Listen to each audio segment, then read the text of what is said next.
Aujourd'hui, je vais te parler d'un livre qui a littéralement changé ma vie, The Dose Effect de T.J. Power.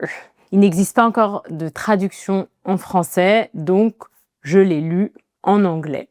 Je l'ai d'abord lu une première fois sur ma liseuse et ensuite je l'ai écouté une deuxième fois en version audio avec Doron.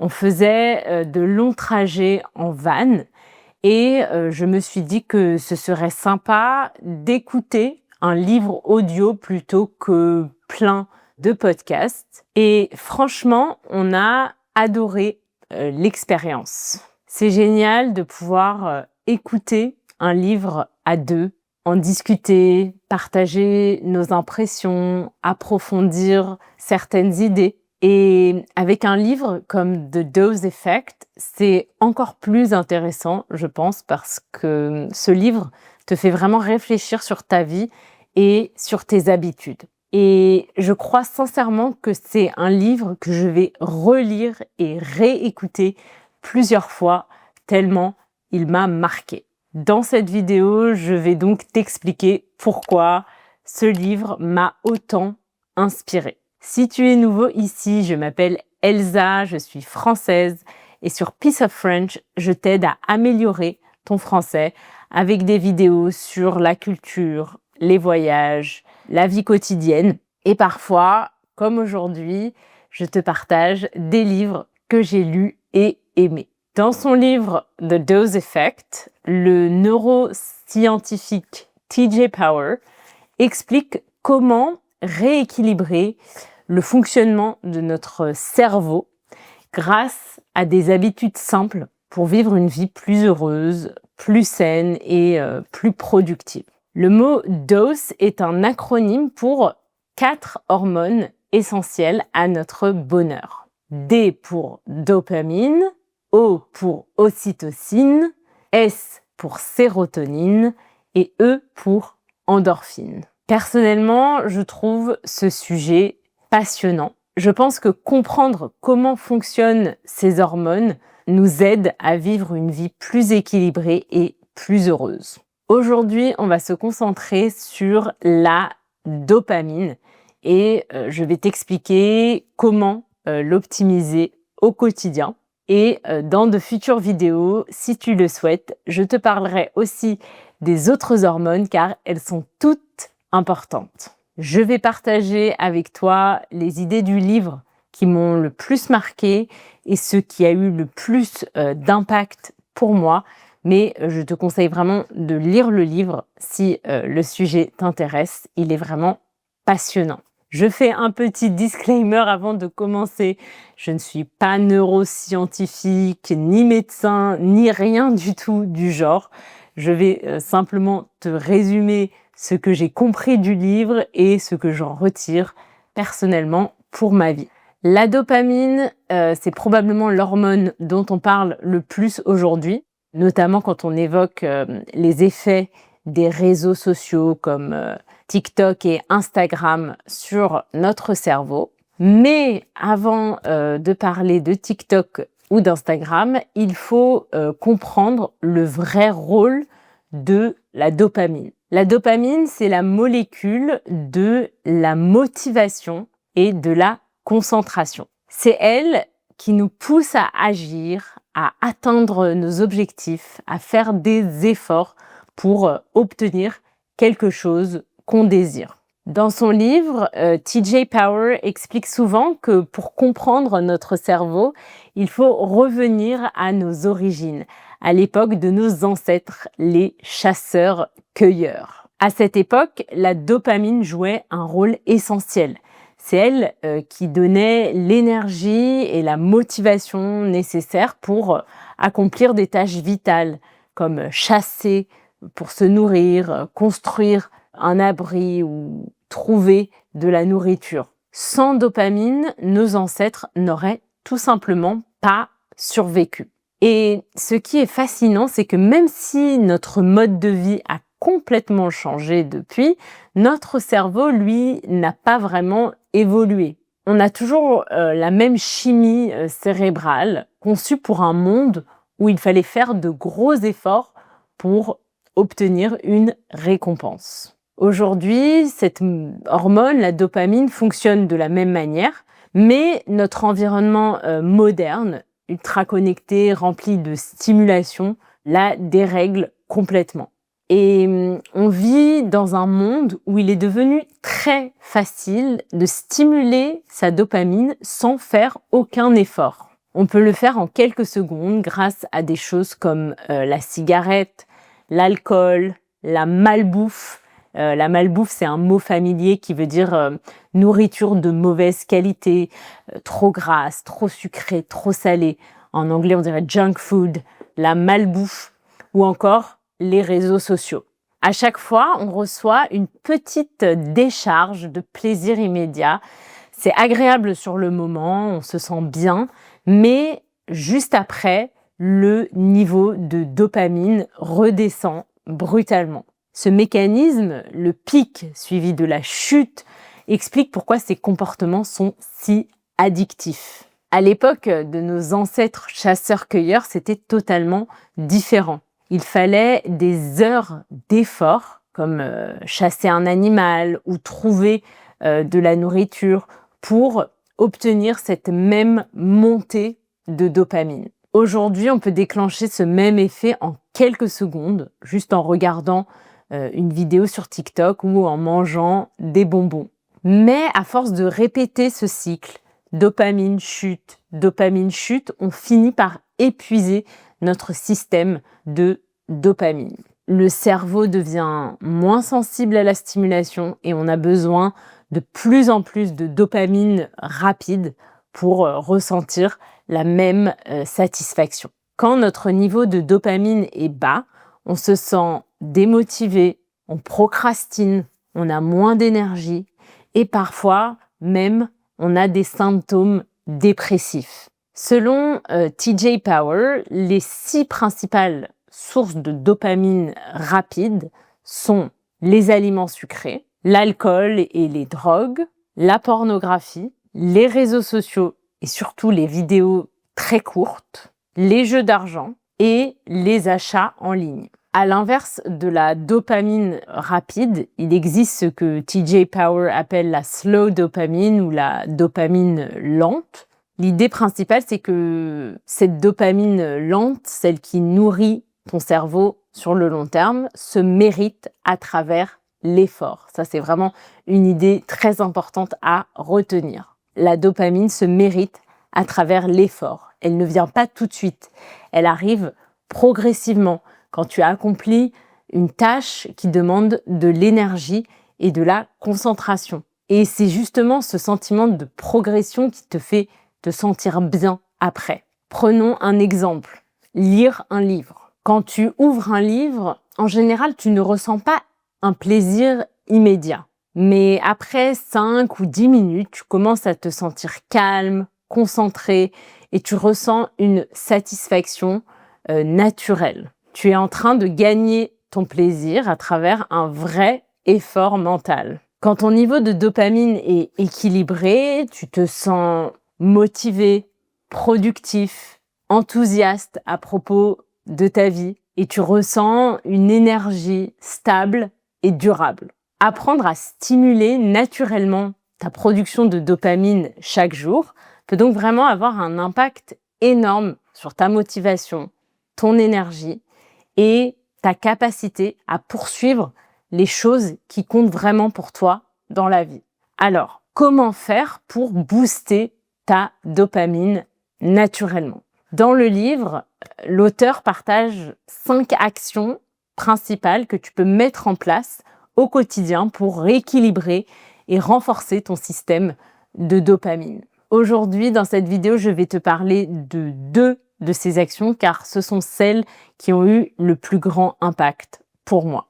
La première action dont j'aimerais te parler, c'est selon moi la plus importante parce que avant même d'essayer d'augmenter la bonne dopamine, il faut d'abord réduire la mauvaise, je mets des guillemets, celle qu'on obtient sans effort. Et aujourd'hui, la plus grande source de cette dopamine facile, c'est clairement notre téléphone. La première action consiste donc à intégrer dans notre quotidien des périodes de jeûne digital ou ce qu'il appelle phone fasting.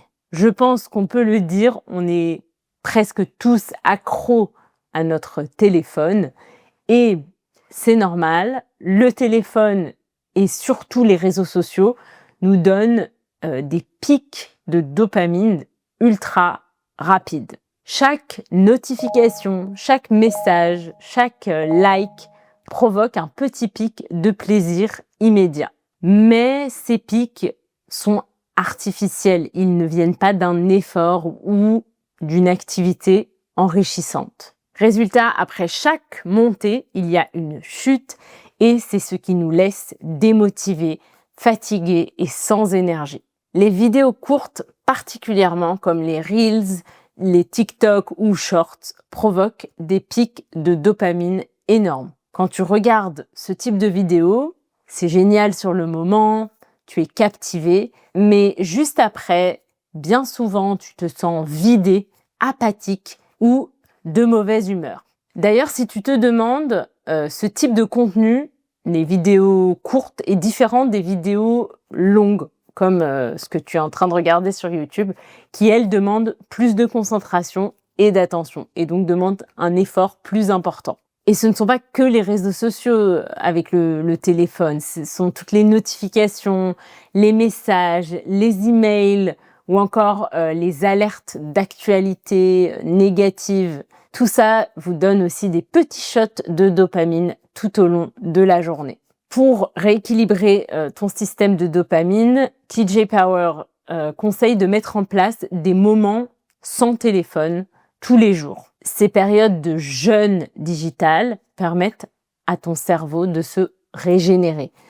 Jeûner, ça veut dire ne pas manger. Quand on jeûne, ça veut dire qu'on ne mange pas pendant un jour, par exemple. Donc un jeûne digital, c'est quand on n'utilise pas de technologie pendant un certain temps. Concrètement, il faut créer des moments où ton téléphone n'est pas physiquement à côté de toi. Car s'il est physiquement à côté de toi, c'est presque impossible de résister. Quelques idées simples. Le matin, évite d'aller sur ton téléphone au réveil. Essaye d'attendre un petit peu avant d'aller sur les réseaux sociaux. Au moins 30 minutes si possible. L'auteur recommande de se répéter la phrase « Je dois voir la lumière du soleil avant de voir les réseaux sociaux ». Et je pense que c'est une bonne phrase à garder en tête. Le soir, essaye d'éloigner ton téléphone pendant ta routine du soir, que ce soit pendant que tu fais du sport, pendant ton dîner, tes moments en famille et entre amis, ou même quand tu regardes un film. Et ça, j'ai trouvé ça assez intéressant. Essaie de regarder un film ou une série sans toucher ton téléphone. Tu verras que ce n'est pas si facile que ça. Et bien sûr, pense à désactiver les notifications ou il recommande également de cacher les applications de réseaux sociaux dans des dossiers un peu cachés sur ton téléphone, voire même tu peux les supprimer complètement. Si ce sujet t'intéresse, j'ai déjà fait une vidéo complète sur la dépendance au téléphone avec plein d'astuces pour mieux la gérer, donc je te laisserai la vidéo juste ici. Pour moi, tout commence par là.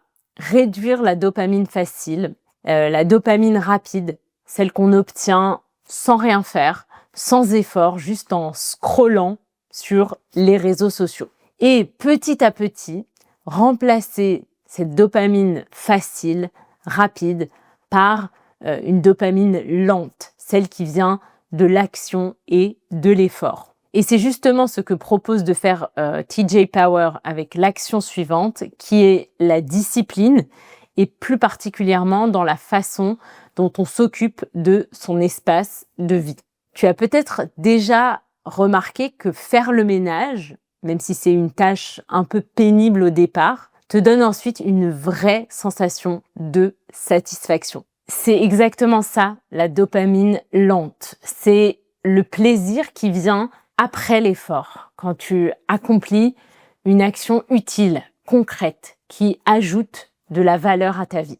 Depuis que j'ai compris ça, ça a complètement changé ma façon d'aborder les tâches ménagères. Je garde mon environnement, ma maison propre et organisée Non pas parce que je dois le faire, mais parce que je sais que chaque petite action me fait du bien mentalement. À chaque fois que je vide le lave-vaisselle, que je plie le linge ou que je fais mon lit, je me dis que toutes ces petites choses stimulent ma dopamine naturelle et contribuent à mon équilibre mental. Et forcément, quand tu comprends ça, c'est beaucoup plus facile de s'y mettre. Alors, pour résumer un peu tout ça, la dopamine, c'est l'hormone de la motivation et de la concentration. Quand ton niveau de dopamine est bien équilibré, tu te sens motivé, concentré, plein d'énergie et prêt à passer à l'action. Mais quand ton niveau est trop bas, c'est l'inverse. Tu manques de motivation, tu te sens distrait, fatigué, voire déprimé. Et la cause principale, c'est la fameuse dopamine rapide, celle qu'on obtient sans effort, avec le sucre, la cigarette, l'alcool, les drogues, les jeux d'argent, la pornographie et surtout les réseaux sociaux. La première étape, c'est donc de réduire cette dopamine facile, notamment en intégrant des périodes de détox digital dans ta journée. En gros, des moments sans téléphone, sans réseaux sociaux, pour laisser ton cerveau respirer un peu et retrouver un bon équilibre. Ensuite, il faut remplacer cette dopamine rapide par de la dopamine lente, celle qu'on gagne à travers l'effort, le travail et les activités qui ajoutent vraiment de la valeur à notre vie. Ranger ta maison, faire du sport, cuisiner, travailler, etc.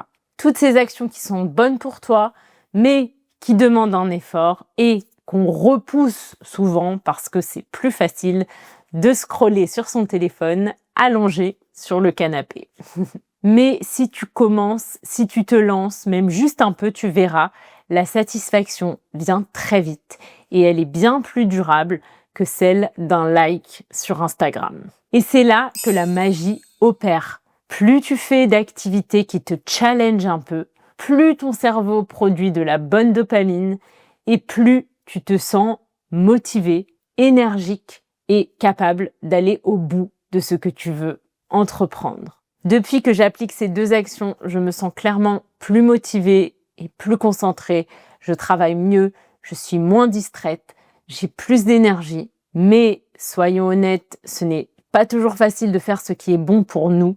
Il m'arrive encore bien sûr de scroller sur Instagram. Voilà, tu sais maintenant comment fonctionne la dopamine et surtout comment l'optimiser naturellement au quotidien. Depuis que j'ai découvert ces principes, j'ai l'impression de mieux comprendre mon cerveau et surtout d'avoir plus de contrôle sur mes choix. En appliquant ces deux actions simples, réduire la dopamine rapide et stimuler la bonne dopamine à travers l'effort et la discipline, tu peux vraiment transformer ton niveau d'énergie et de motivation. Dans son livre, TJ Power partage d'autres actions pour booster naturellement sa dopamine, mais ce sont vraiment ces deux-là que j'essaie d'appliquer au quotidien et qui ont eu le plus d'impact pour moi. Si ce sujet t'intéresse, je te recommande vivement de lire The Dose Effect. C'est un livre simple, concret et qui peut vraiment changer ta façon de voir les choses. Je te laisse un lien en barre d'infos. Si tu as regardé cette vidéo jusqu'au bout, mets-moi un petit emoji cerveau en commentaire. Et en attendant ma prochaine vidéo, tu peux aller voir cette vidéo où je partage mes conseils pour réduire notre dépendance au téléphone. À bientôt!